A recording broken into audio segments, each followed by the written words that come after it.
Prey, the name of a game that saw light of day in 2006 and was praised back then for its unique style and its many gimmicks that played with the laws of physics. And with its pretty solid success, the game actually laid the groundwork for a sequel, which, as many probably know, never saw light of day and was officially cancelled in 2014. The last time we heard the name Prey was then with its 2017 reboot, and that's probably also the game which most people associate with that name. However, the new Prey doesn't have that much to do with its spiritual predecessor from the mid 2000s. On top of all that, you simply can't get the game for sale anymore, aside from secondhand discs, because the keys are all sold out, and that's apparently why they took it off the Steam store as well. Allegedly, every digital copy of the game was bound to the key of a physical disc, and thus went out of stock at some point. I don't know why they can't just generate new ones that aren't tied to any discs anymore, but that's the current status quo. That said, the game had good reviews, an interesting history, and a lot of nostalgia for me from my first playthrough from, God forbid, about 10 years ago.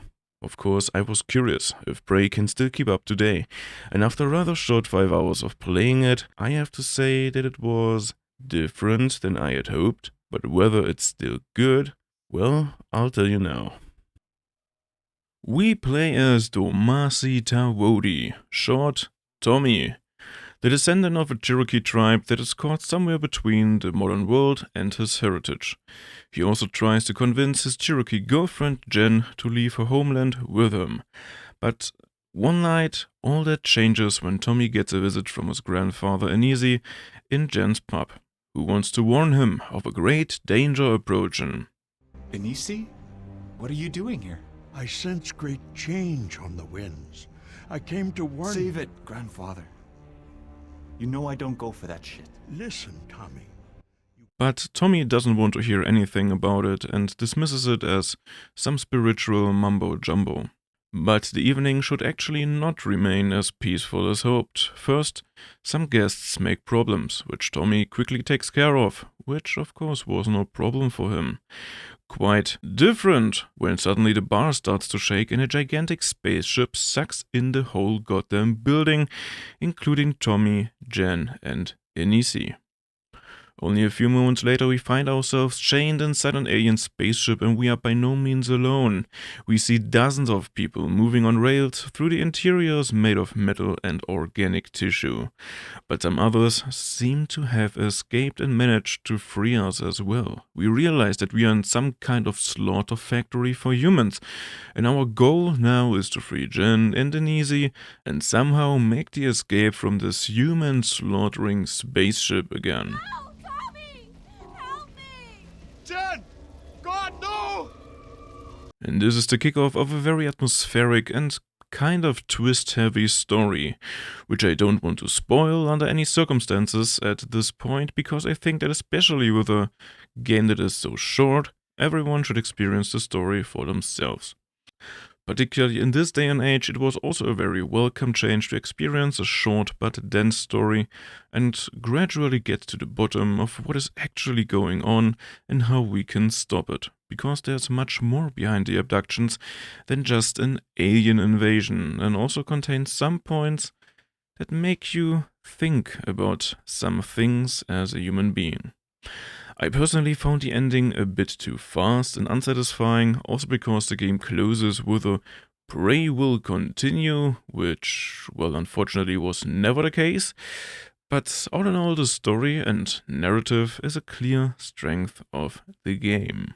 The game is also not squeamish about violence and nudity. Some scenes are really hard to watch, and if you can't stand disgusting organic structures, you should keep your hands off this game. Despite the age-related low pixel density, Prey manages to literally bring the alien spaceship to life, and not just the spaceship. Everything in this game is a mix of metal and flesh, from the rooms to the various enemy designs to our arsenal of weapons. I mean, just look at that. Much better than the old wrench. But that's also what makes Prey stylistically unique, even today, aside from games like Scorn, perhaps.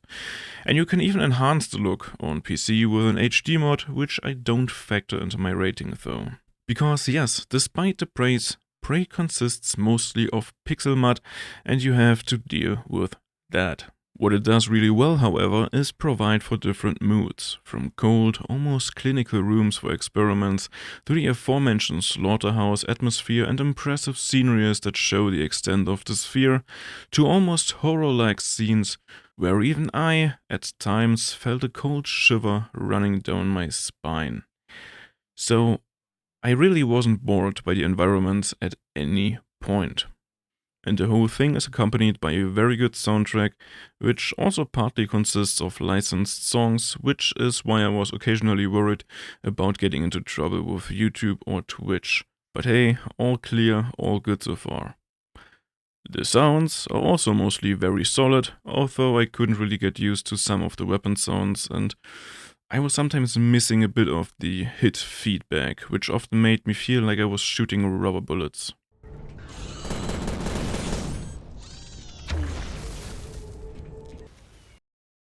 And better hit feedback might have also helped with one element in the game, and that is the ammo shortages. Because each weapon has a very limited amount of ammo, and that forces you to switch between them depending on the situation. This is also due to the fact that some enemies can't be wounded by some of our weapons. Overall, Prey is not an easy game. I died relatively often because enemies can do a lot of damage in a very short amount of time. However, the game also offers an adaptive difficulty level that adjusts to your own performance. What it does exactly, I don't know, but maybe I would have died less often if I had turned it off. The gameplay itself consists of two core components: shooting and puzzles. The shooting feels pretty good, despite varying qualities of hit feedback, and the variance in weapons, all of which feel very unique, is just fun in this game. The enemy variety, however, was rather less impressive. Besides enemies that shoot at us, there are some that shoot at us while they are flying, and some that can't shoot at us at all, but only run towards us, like my beloved potatoes on legs from the tutorial. What the hell is that? And then there are the many incredibly cool puzzles of the game, because Prey plays a lot with physics. We teleport around, change gravity, have to walk upside down across ceilings, and sometimes find ourselves in situations like this.